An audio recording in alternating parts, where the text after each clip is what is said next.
The Devin Nunes podcast separates fact from fiction. Stay informed. Download the Devin Nunes podcast today. Available for free at iTunes. Hey there, welcome back to the Devin Nunes podcast, here with Victor Davis Hansen from his farm in the San Joaquin Valley, surrounded by almond trees. Victor, on part one, where we covered basically the first half of your book, we talked about Trumpism, what it was, and the establishment and what they had been doing. I want to start off with an example of how you start to get through the book and explain really and make the case for Trump, but I think it's a very good example. We talked about China in the last part. But I also want to talk about NATO because the president as a candidate was very negative on NATO. And of course, that turned into a little bit to Russiagate fiasco where people said, oh, look, he's anti-NATO, he's pro-Trump. That was taken out of context. What he really said was, I think people went to him and said, hey, countries are supposed to put in 2% of their GDP. They were only putting in 0.5%. The best countries were only a little over 1%. Very few were at 2%. One of the things that's happened now is he says, look, right when he got in, you've got to get to your 2%. He gave his instructions to the Department of Defense and the State Department, you've got to get to your 2%. People laughed at him, people attacked him. But I will say, we now have more people getting up to their 2%, more countries of the NATO countries getting up to the 2% than ever before. Is this an example of what you've talked about and how Trump is really changing Washington and why there is a case for Trump? Yeah, I think it is. For the book, I read, I think, 4 of his books, The Art of the Deal, The Art of the Comeback, How to Make $1 Billion or something. And they're all the same as far as the technique. You create a ruckus and you demand the sky. And so you say, we might not get it. We might not stay in NATO. It's 70 years. Who knew? We're paying, you exaggerate. And then the person gets worried and then they start negotiating and you act kind of crazy. And then if they pay 55% of the deal, then you go back and say, see what I did? And it's been very successful with NATO because, as you say, we have more members. I think the aggregate investment's $100 million more. But people criticize him because he almost threatened to leave NATO. And the same thing with Little Rocket Man in North Korea, and the same thing with China, that we're using the tariff. But my question to the people who are critics, if you think NATO should pay more, or China was cheating or infringing on patent and copyrights, or North Korea shouldn't point a missile in theory at San Francisco, what are the levers of persuasion that you have?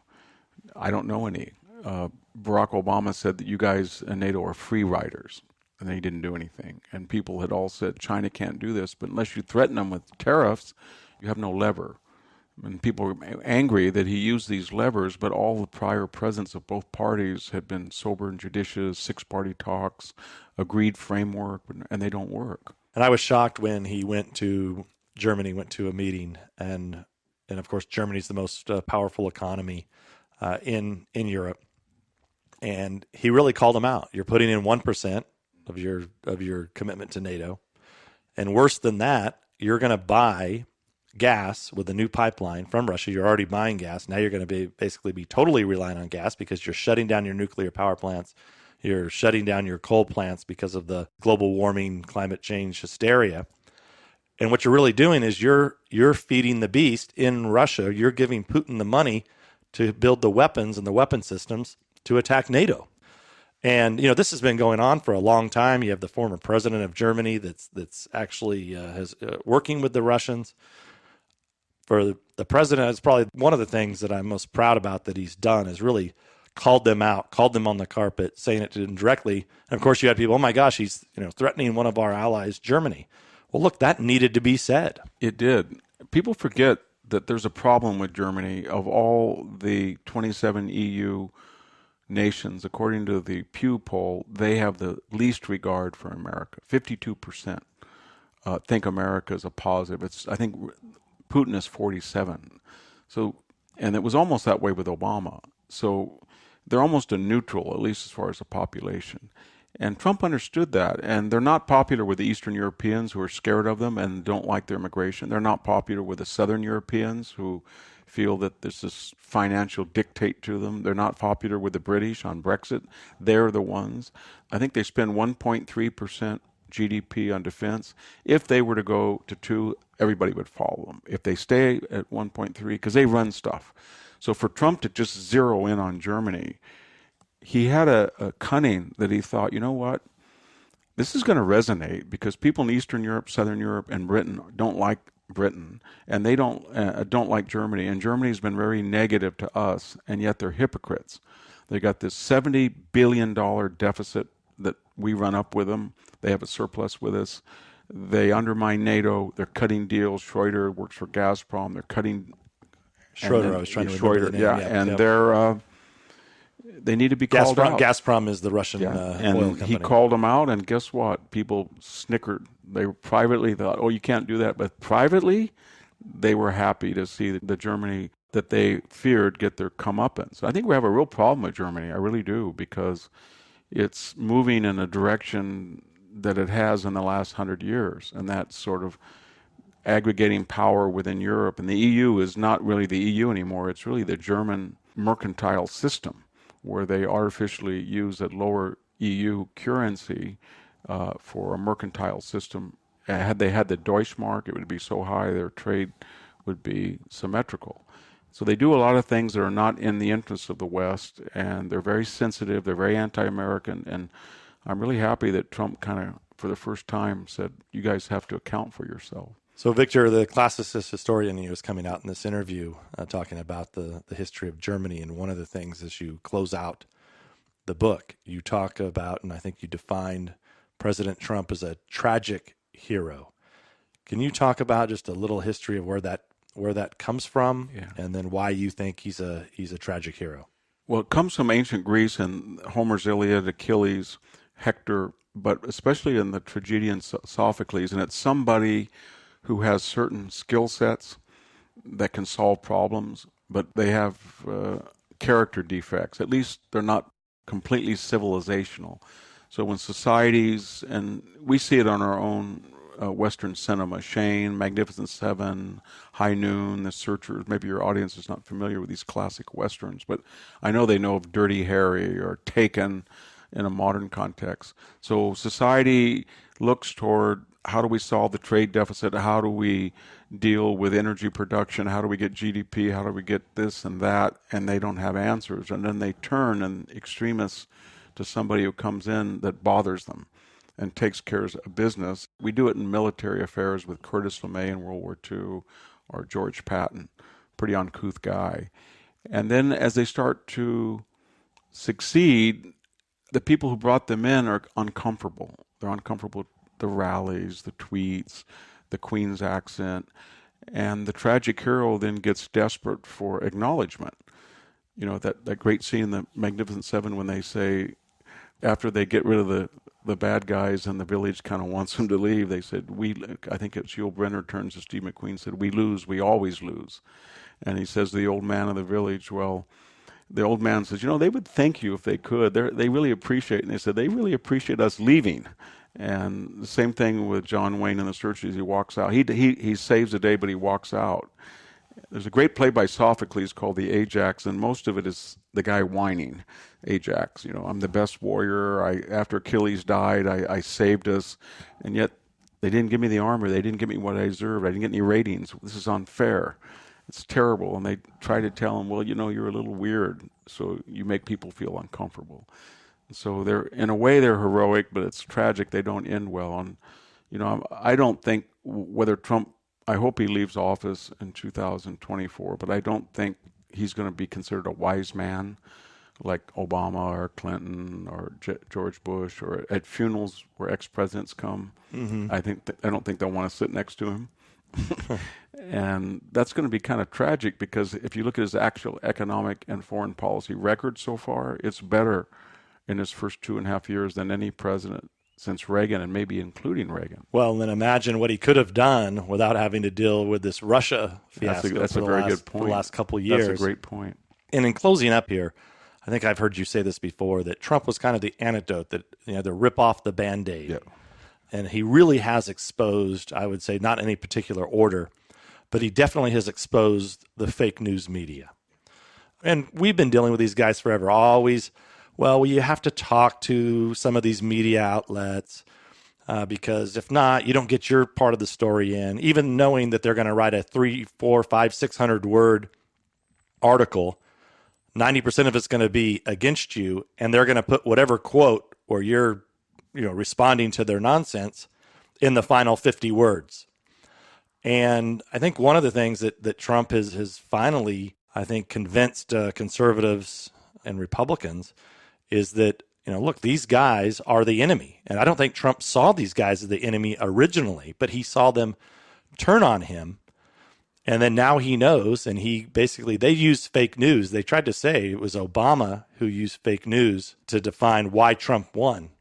And then it was funny that President Trump basically said, no, you guys are all the fake news. That's right. He started out as an NBC ratings booster, and he thought that he could charm them because he had been so successful, and they gave him all that free publicity in the primaries. Then they turned on him, and they used all of these pseudo news accounts. And when the case for Trump came out, I can't tell you how many left-wing liberal reporters called me up to do interviews, and yet what they printed didn't represent at all what we talked about. Right. And I guess what Trump brought out is it's been now the Kavanaugh hearings, that pseudo circus or whatever it was. Then there was the Covington kids, the Jussie Smollett case, and now the Mueller investigation, and then the Barr redactions. So they create these psychodramas that have nothing to do with reality, and then they're refuted, and rather than being contrite, I'm apologetic, Jussie Smollett, I shouldn't have jumped to the gun and said he was a victim. We shouldn't have said that this guy that confronted the Covington kids was a heroic Vietnam veteran. We shouldn't have said that this Miss Ford was absolutely factual and could prove her case. But we did. They don't do that. They just move on to the next one. And Trump, slowly, he's wounded, he's bleeding, he's torn up, but he's grinding them down slowly. It's been very costly. And if anybody had said that their polls would be where they are now, nobody would have believed it 2.5 years ago.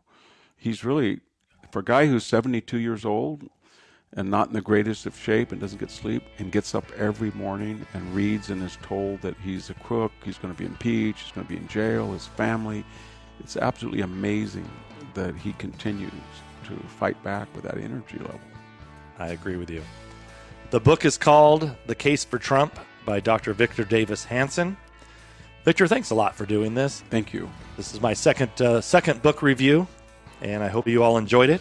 And we'll see you next time on the Devin Nunes podcast. Storm clouds been gathering so long, I don't know. The darkness around us leaves no easy road.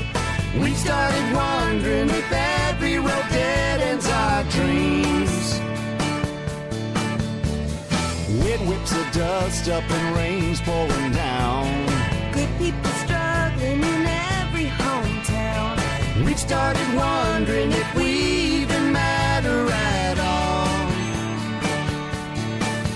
We'll take that hard road to happier days, 'cause we kept our American faith. Now it's not our first trial by fire like this. It's nothing hard working family can fix. We've got the power to save it all here in our hands. We'll take that hard road to happier days, 'cause we kept our American faith. As we, the people, free and strong, fight through the dark night toward the dawn. Freedom marches on.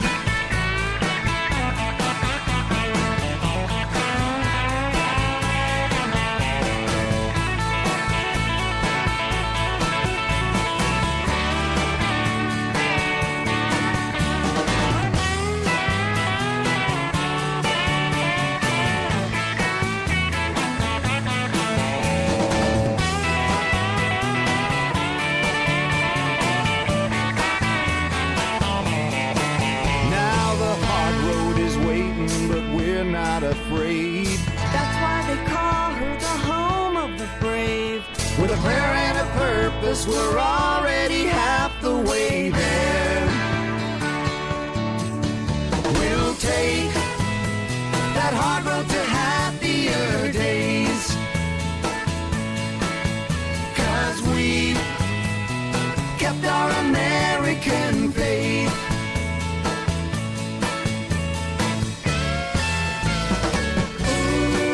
Ooh, we kept our American. We kept our American.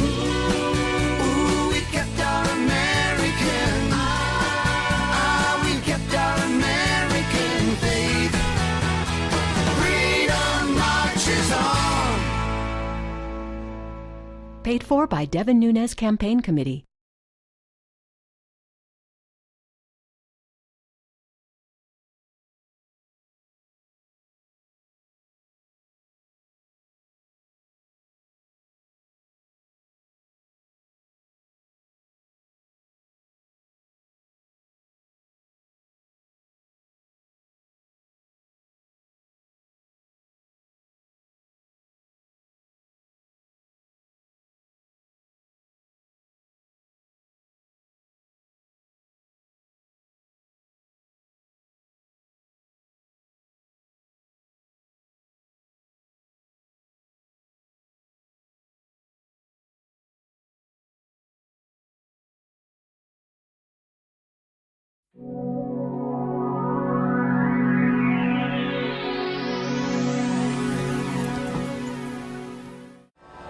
Baseball today. It's the American way. Of course, the next best thing to a seat in the stands is a seat in front of a 19-inch RCA Victor television. One more day to Labor Day weekend, the traditional occasion for tasty outdoor barbecues or picnics.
agree with all the obstacles and with all the enemies who are between me and